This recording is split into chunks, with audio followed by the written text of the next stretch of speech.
मैले मलाई एउटा उपियाँको कथा सुनाएको थिएँ, अल्छिला होला, आज पनि सुनाउँछु। कतिले सुनिसक्नु भयो होला होइन? नसुन्नेहरूले पनि दोहोऱ्याएर सुन्दा केही फरक पऱ्यो, के अरे सुन्नेहरूले पनि दोहोऱ्याएर सुन्दा फरक परेन है? नसुन्नेलाई त झन् पहिलाचोटि नै भइहाल्यो। जीवन बिमा व्यवसायमा कसरी सफल हुन सकिन्छ भन्ने मोरल दिन्छ यो स्टोरीले। अघि मैले भने जस्तै के गर्नु पऱ्यो त, म महालक्ष्मी लाइफ इन्सुरेन्समा आबद्ध छु, म जीवन बिमा व्यवसायमा आबद्ध छु भनेर आफ्नो प्रथम परिचय बनाउनु पऱ्यो त्यसलाई। र सबैजनालाई जीवन बिमाको प्रस्ताव राख्नलाई ढिलो गर्नु भएन भन्ने आशयको हो। एकजना स्कुलमा चाहिँ एकजना स्टुडेन्ट थिए हो, त्यति धेरै नपढ्ने हो। एक दिन के गरेछ, टिचरले उसलाई चाहिँ निबन्ध लेख भनेर निबन्ध लेख्न लगाए। निबन्ध लेख्नलाई शीर्षक दिए। शीर्षक के दिए त, गाई। गाईको बारेमा निबन्ध लेख भनेर शीर्षक दिए टिचरले। अब उसलाई गाईको बारेमा निबन्ध लेख्नै आउँथेन हो, तर उसले जानेको के थियो, उपियाँ। बुझ्नुहुन्छ उपियाँ भनेको? बेड बग भन्ने हुन्छ नि, उडुस। बुझ्नुहुन्छ नि? उसलाई त्यो उडुसको बारेमा चाहिँ थाहा थियो धेरै, गाईको बारेमा थाहा थिएन। त्यसपछि के गर्यो, अब के लेख्ने होइन? सरले लेख्न त दियो, टिचरले लेख्न त दियो। उसले एक लाइन लेख्यो, अब गाई चाहिँ 4 खुट्टे जनावर हो। अब लेख्न जाने छैन, के लेख्ने भयो। अनि उसले के लेख्यो त भन्दा, गाईको शरीरभरि रौँ हुन्छ, यो रौँ भएको कारणले गर्दाखेरि यसको जिउमा चाहिँ त्यो उपियाँ पर्छ होइन? अब त्यसपछि उसले चाहिँ उपियाँको बारेमा त धेरै कुरा जानेको, 4 पाना उपियाँको बारेमा लेख्यो। प्रबुद्ध हो नि? गाईको निबन्ध लेख्न दिएको, एक लाइन गाईको बारेमा लेख्यो, त्यसपछि 4 पेज उपियाँको बारेमा लेख्यो।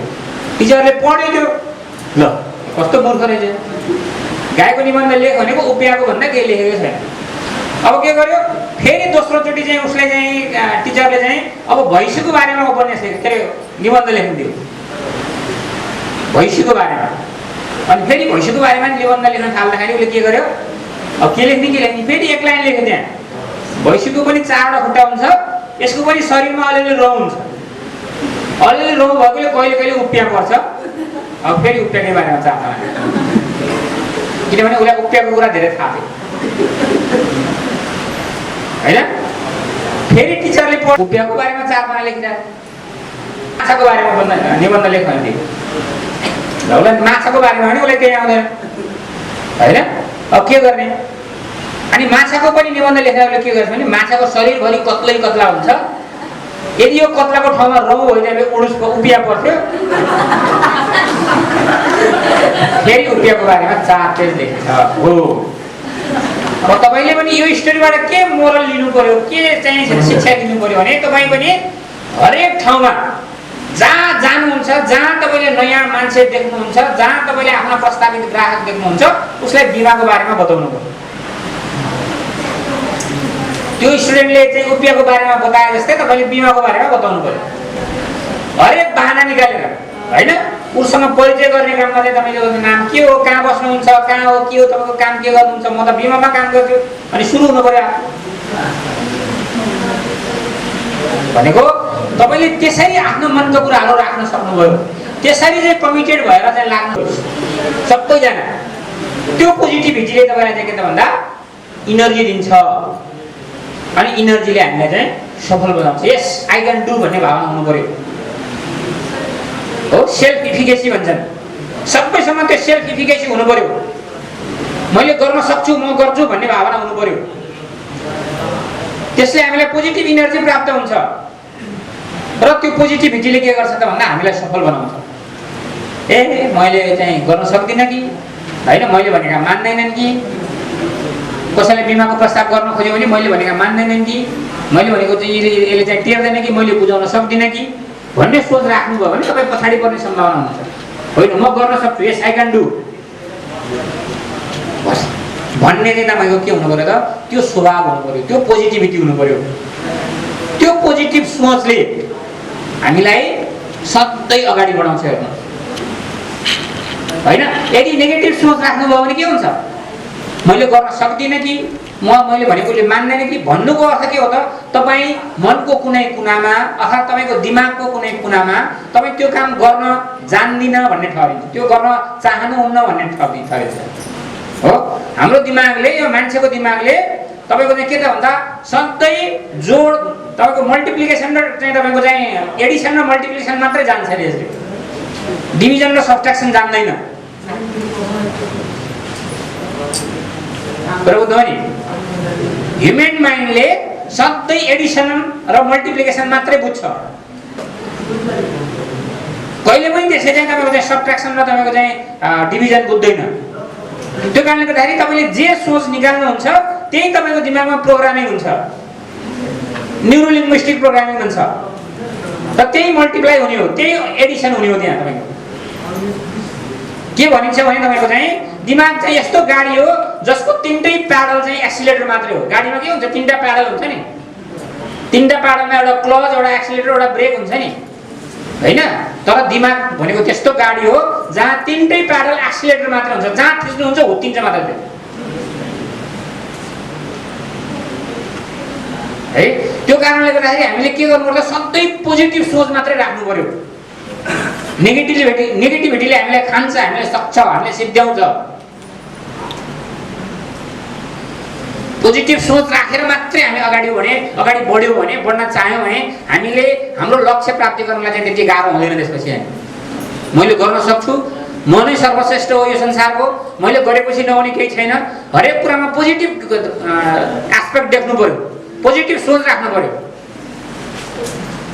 अन्यथा के हुन्छ नेगेटिभिटीले अघि मैले भने जस्तै त्यसले के त गलाउँदै लान्छ तपाईको नेगेटिभ सोच सोच्नुभयो भने त्यो तीनटै प्याडल एक्सिलेटर भएको कारणले गर्दाखेरि नेगेटिभिटी मात्रै बढ्दै जान्छ हाम्रो दिमागमा हुँदैन नराम्रो यसले गर्न सक्दैन यो नराम्रो मान्छे म नराम्रो मान्छे भन्ने मात्रै मल्टिप्लाई हुँदै गइरहन्छ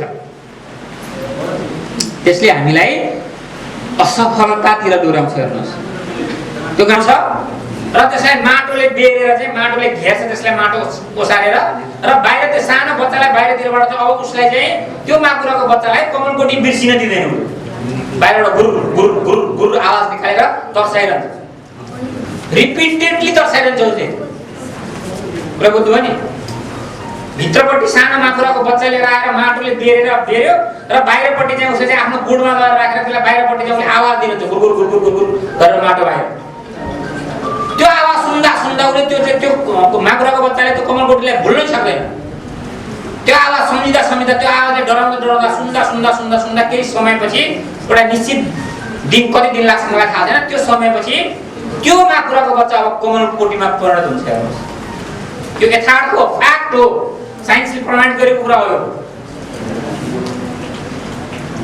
अनि त्यसपछि जब त्यो माकुराको ऊ भित्र बसेको पनि गुरगुर गर्न थाल्छ जब उसले भित्र माटोले बेरेको माटोको डल्ला भित्रबाट घुरघुर गर्छ अब कमलकोटीले थाहा पाउँछ यो अब कमलकोटीमा परिणत भएछ भनेपछि माटो निकालेर अनि त्यसलाई बाहिर निकाल्छ एउटा किरा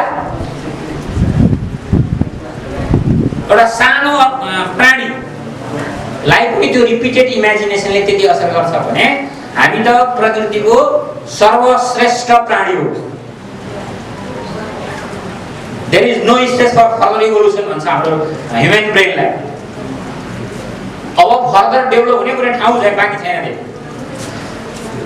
अप्टिमम हो त्यो सर्वश्रेष्ठ सोफिस्टिकेटेड कम्प्युटर सुपर कम्प्युटर हो हाम्रो मानव शरीरमा त्यो क्यापासिटी राख्ने हामीले हाम्रो इमेजिनेसन हाम्रो कल्पना हाम्रो सोच पूरा गराउन सक्ने भन्ने कुनै गुन्जाइस हुँदैन खाली के चाहियो कमिटमेन्ट चाहियो के चाहियो तपाईको इच्छा शक्ति चाहियो त्यही इच्छा शक्तिले तपाईलाई अगाडि बढाउने हो है मैले लामो समय लिएर तपाईहरु थाकिसक्नु भएको छ thank you very much again thank you very much for your patience है धेरै धेरै शुभकामना छ अगाडि बढ्नु होला यो आज यो हलमा चाहिँ तपाईको समावेश हुने हेर्ने सबै भनेको इन्टेक गर्ने र त्यसलाई रिसाइड गर्ने मनन गर्ने र त्यसलाई चाहिँ के त भन्दा अनि त्यसलाई कार्यान्वयन गर्ने हो त्यो प्रोसेस हो त्यो प्रोसेसले हामीलाई सफलतामा लान्छ हामीलाई सक्सेस बनाउँछ तपाई पनि आज सुनेका कुराहरुलाई चाहिँ मनन गर्नुस् पहिला आज सुन्नुभयो आज श्रवण भयो हैन त्यसलाई मनन गर्नुस् रिसाइड गर्नुस्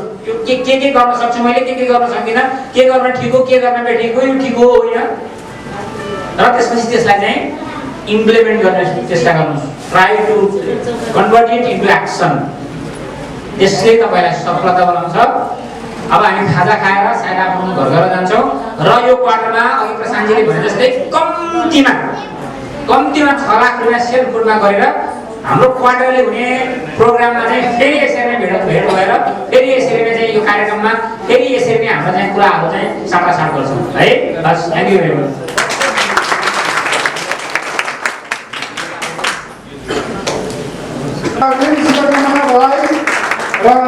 जोरदार सिन्धुलीमा हल्कामा छ चाहिँ स्नेहले तानेर अगाडि आए र प्रशान्त सर हाम्रो मार्केटिङ हेड सरको भनाइअनुसारमै